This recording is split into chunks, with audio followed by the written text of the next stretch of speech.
How did I start Dano's, and how are we in 18,000 stores now? So grab a drink, get comfortable, because I'm going to tell you all the story. So 2015, I was a bartender. I was a kid. I'm 43 years old now. This was 10 years ago, January 2015. I've been bartending. I bartended for a total of about 5 years. The first 3 years of it, I loved it. It paid my bills. I got to golf when I wanted. It gave me a lot of freedom to do what I wanted to do.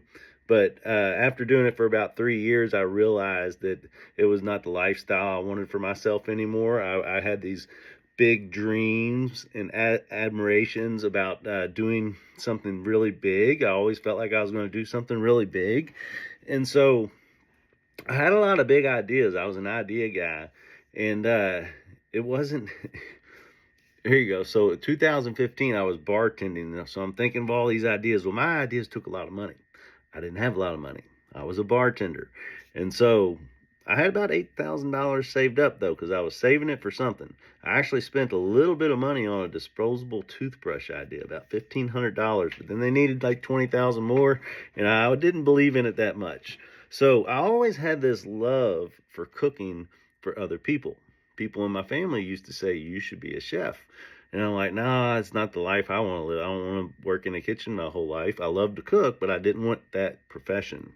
So anyways, 2015, I had this recipe all the way back from the time I was in college. When I attempted college, I remember grabbing all these herbs and spices from the little spice rack that, like, my mom had given me, and putting it on this bone-in skin-on chicken. And after so many times, I kind of developed this recipe that had rosemary in it, and garlic, and onion, and lemon peel, orange peel. Like, I just added a bunch of stuff in there. We just coat this chicken, but it was never packed full of salt. It was always just like a lot of seasonings with the right amount of salt. And so I would make this chicken for people, and it was crazy. Anytime I went to a party or whatever, I was like, let me make this chicken for y'all. I'd whip up a little batch of my seasoning. And so people always went crazy over it, but I never thought for 1 second to package that and sell it. Like I said, I had all these other crazy ideas. So 2015, I'm going into work on a Monday. Like I said, my love language was cooking for people. And so I remember I had made up a batch of this chicken, and I'm at home, and I made like, I don't know, 10 pieces of chicken. Actually, no, this was the day, because I used to do it all the time. This was the day I made a whole chicken. And so I went to work, 5 o'clock on a Monday, literally nobody there. This was the type of place, it was a pool hall / bar. It would stay open till 4 o'clock in the morning. And so 5 o'clock on a Monday, there's nobody there yet. And I get there, and there's one guy, and I'm like, hey, you want some of this chicken? And he's like, yes. And so I'm like, try this chicken. And so really, I'm just like, I'm not like, try the chicken, like I'm waiting on him to say if he likes it or not, because I know he's going to like it. But I remember he was like, I just remember him looking down and looking up, and he was like, this is the best chicken I ever had. Why aren't you selling it? And I was like, Dano's, don't sell the chicken, sell the seasoning, because that's all I'm doing. Literally, I'm not marinating, I'm not doing nothing. I'm just literally taking this seasoning, putting it on the chicken, coating it both sides. It's the right amount of flavor with not too much salt. That was the problem. And so that's why I always made my own, because there was so everything out there is just packed full of salt and sugar. And so that's when I was like, I can't wait to get home and figure out how to package this product. So I had to work like a 12-hour shift, and I couldn't wait to get home and start Googling and YouTubing, how am I going to start this seasoning business? So it took me about a year and a half, a little over a year and a half. It was August 2016. Remember, this was January 2015, right? And so I actually registered my business April 13th, 2015. My first biggest mistake of starting my business was at the end of 2015 when I filed my taxes, being a bartender. My accountant told me, you owe $175 for this business that you started. And I'm like, well, I haven't even sold anything. It's just all me spending money, research and development. And he's like, well, that's fine. You can spend your money on research and development, but you owe this $175 for starting this business. So that was like, I always tell people that was my first mistake. But I've heard Mark Cuban say that when you have the idea and maybe you don't know like what you're doing, just go out and start the business and you'll figure it out. And I heard him say that one day on Shark Tank, and that's actually exactly what I did. Not on purpose, but that's how Dan-O's came to be. So anyways, flash forward, like people ask me all the time, how did I come up with my logo? So the logo was literally, when I had this idea, I knew it was going to be called Dan-O's. That was like right away. And so I knew I needed to come up with a logo. And so the logo was, I remember I was thinking, this probably hit me like maybe February or something, like maybe a month or two in, because I knew Dan-O's and I was thinking I need a logo. And it hit me like little Huckleberry Finn, but I can't use clip art from the internet. I need to have somebody draw it. So I knew the dude in the kitchen, he could draw very well. Well, from what I saw, he had some doodles, and I was like, hey man, can I pay you some money to like sketch up this little character?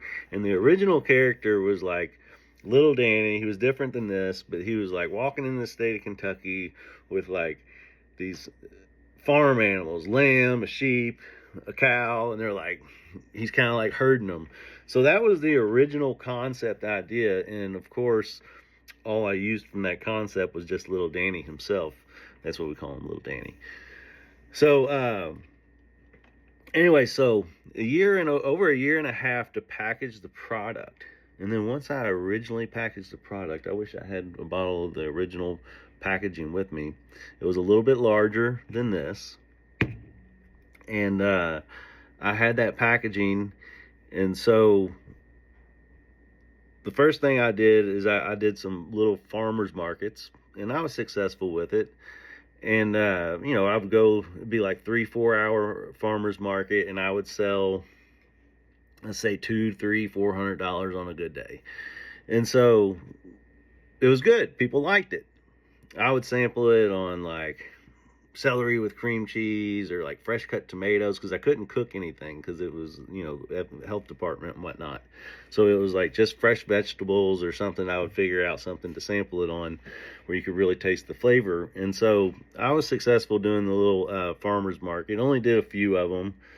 And then I got into Paul's Fruit Market and a couple little other shops. But Paul's Fruit Market allowed me, there's 4 of them in the city of Louisville, and it allowed me to come in and sample my product. So that's when I would come in with my little cooking thing, and I would bring like some chicken, and I would cook these little chicken pieces, and I would season it up, and I would sample to people. And I remember one day I sold like 52 bottles, and the lady was like, that's crazy, like nobody's ever come in here and sold that many.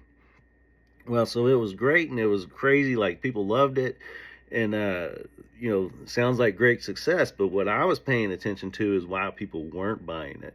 I remember that there was times where I would walk around the store after I was done, and I would find a bottle here or a bottle there where somebody had taken it from me, but then they didn't purchase it, and they placed it back on a shelf somewhere. And so I'm like, why is that happening? They just wanted to be nice and take it from me, but then once they really like got away from me, they're like, I don't really want it. So I understood that. That's just the way the world is. And so it also really made me start thinking like why some people weren't buying the product. And so I asked this one lady one time, and I was like, could I ask you why you didn't buy it? Because you seem really interested. You seem like you liked it, and I told you that it wasn't packed full of salt and it was all natural ingredients, and you seemed like you were all in. But at the end of the day, you didn't buy it. So I was like, I just was curious. And she said, well, honey, if you could get the price a little bit cheaper, because my original packaging, like I said, was bigger, and it was like $7, $8, even $9 some places. Actually, it was more like $8 and $9. So I was like, I need to get to a cheaper price point, right? And so I needed to get to this smaller package where I could get my price down. I'm not a large manufacturer. I have to pay somebody to package this for me. So we're going to stop right there. This was part 1. Get ready for part 2.